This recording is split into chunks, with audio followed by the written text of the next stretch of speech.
The SEC crown on the line. Time Great now success. for Built for Success, presented by Ram Trucks. We're in Atlanta, Texas, taking on Georgia.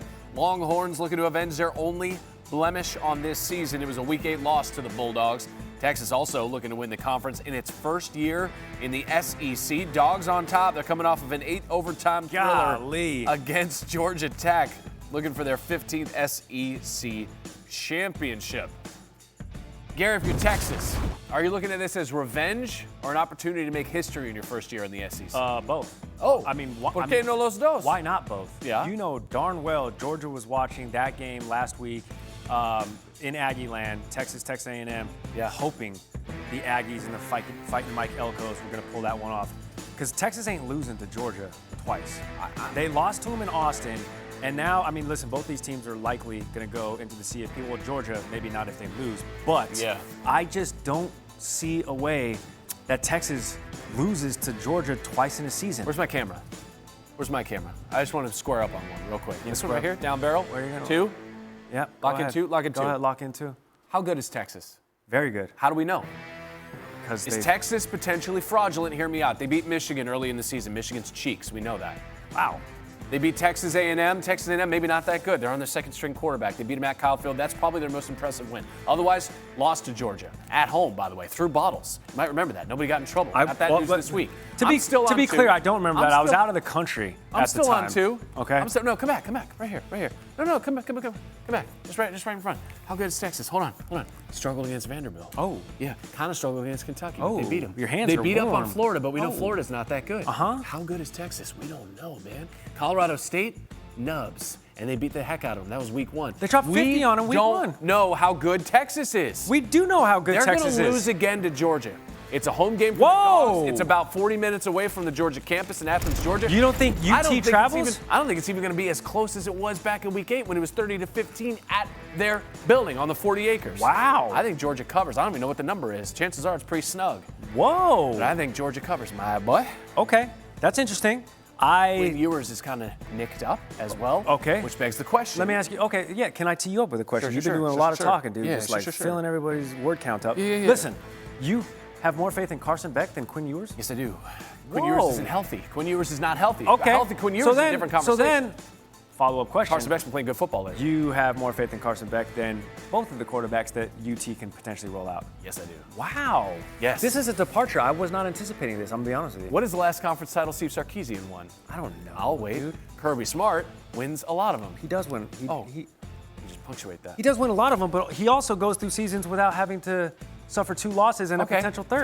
Tell me why this could be a Georgia letdown game then, considering how the 8 overtimes. They're coming off an 8 overtime game. Rivalry game. And it was a week ago. You always take it easy on little brother. You can play it a little closer. I completely understand that, but I think that there's some truth in that Georgia's watching this game hoping that, listen, if any of those players or anybody on the coaching staff had any inclination interiorly, is that a word? Yeah.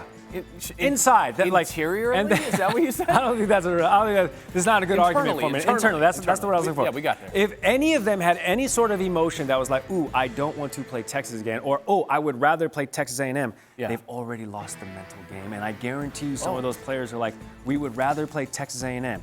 And that is an admission of maybe fear, maybe some trepidation, maybe a little uncertainty, or maybe a big word. Or maybe I have to rebound from saying interiorly. We knew what you meant, though. Or maybe a little bit of retribution from Texas because they're looking for it. Okay, winner of this game, they're in. Gets a first-round bye.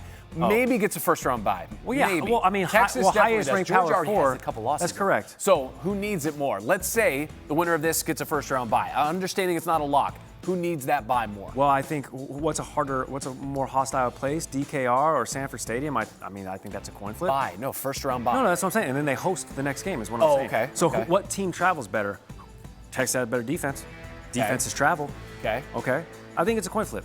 I think Texas needs it more because Quinn Ewers needs a week to get healthy.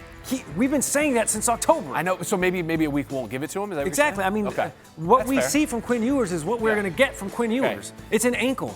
Ankles never heal. There was a lot. They don't. I can tell you. Dude, you hear me walking in the hall from a mile That's away. what I'm saying. Clacking. Yeah. So I was a bit of an athlete. He's like, what is this? Is there a Clydesdale on campus? Correct. Nope. It's just that tall glass of water, Randy Scott, who twisted his ankle in 7th grade. Still going to deliver. Obviously. It was 9th grade, and then it was 11th. No, who twisted his ankle in 9th grade. Yeah, it was two ankles. You twisted both of your ankles? Both of them, dude. Tore I ligaments. broke both of my thumbs at the same Beginner's time. luck.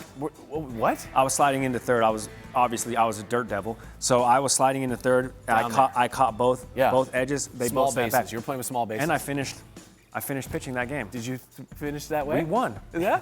Just a little panache? Yeah, dude. All right, beginner's luck in the SEC. Is that what we ascribe this Texas Texas is good. Texas has been all back season? for the last couple of years. Yeah. There's a reason there's a 2 next to that. Yeah. And there's a reason they've lost a game, and it was to a then top 5 Georgia team. I got no worries. Yeah. Texas ain't losing twice to Georgia. We disagree. Okay, so that's your pick. Obviously, my pick is Georgia. Bigly, your pick is Texas. A little Listen, snug. hey, Texas, reach down interiorly and get that passion, get that fight interiorly, and show it on the field for 60 minutes. Tell the people where they can find Countdown to Kickoff. Anywhere that you have internet, basically, right? ESPN has you covered, 8:30 to 9 a.m. Eastern. Christine Williamson and the two Harrys got you locked in. They're going to set the table for you. YouTube, ESPN's app, Facebook, everywhere you have the internet. And then we put a little bow at the end of the night. Scooby and the fellas with the college football show, 8 to 9 p.m. Eastern. They will run down everything that you saw, might have missed on a Saturday championship week across college football.